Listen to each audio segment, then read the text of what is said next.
భారతదేశం పండ్లు పటపట కొరికితే పాకిస్తాన్ పరిస్థితి ఎట్లుంటుందో ఇప్పుడిప్పుడు అర్థమవుతున్నది కావచ్చు అక్కడోళ్ళకు.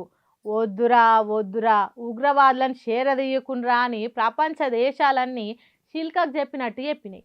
అయినా ఇన్నదా పాకిస్తాన్? ఉగ్రవాదులకు పాలు పోసి పెంచినట్టు చేసిండ్రు. ఇప్పుడు అదే పాకిస్తాన్ కొంపలు ముంచుతున్నది. చూడుండ్రి పాకిస్తాన్ దేశ పబ్లిక్ ఎట్లున్నారో.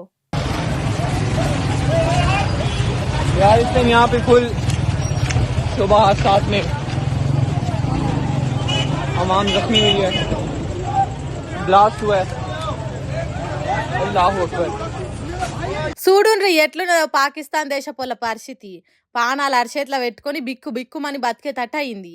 మధ్యరాత్రి మనోళ్ళు దాడి చేసిండ్రు కాబట్టి ఎప్పుడు ఏమైతుందో తెలియక భయంగా వణికే కథ అవుతున్నదట. అలది ఇంత ఘోరమైన గతి వచ్చిన ఉగ్రవాదులను కాపాడటానికి తండ్లాడుతున్నారట.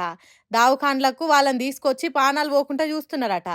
ఉగ్రవాదులతోనే వాళ్ళు బాగుపడ్డట్టు, వాళ్ళతోనే దేశానికి ఆదాయం వచ్చినట్టు, వాళ్ళు లేకుంటే పాకిస్తాన్ దేశం లేదు అన్నట్టు వాళ్ళకి ఏమైందని ఎదురు పోయి చూస్తున్నారట.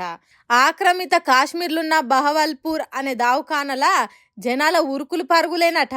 వాయ్యో వామ్మో అని మొత్తుకుంటున్నారట. ఇగో ఇక్కడ ఇట్లుంటే ఇక్కడ చూడుండ్రు ఎట్లుందో.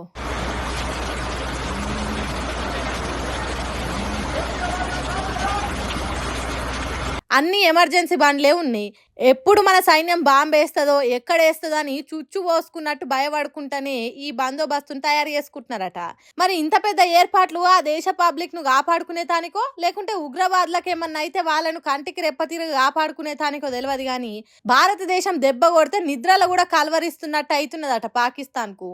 అందుకే ఏ గడి ఎట్లుంటుందో అని గిట్ల సిద్ధమవుతున్నారట.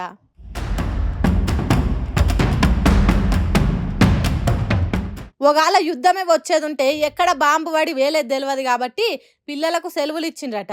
బడులు బంద్ పెట్టాలని నోటిఫికేషన్ విడుదల చేసిండ్రట. ఇన్నిగానం బాధలేందుకు? ఆ అడ్డమైన ఉగ్రవాదులను దగ్గరికి రానియకుండా వాళ్ళను దేశంలో లేకుండా చేస్తే పరిస్థితి ఇంత దాకా రాకపోతుండే కదా.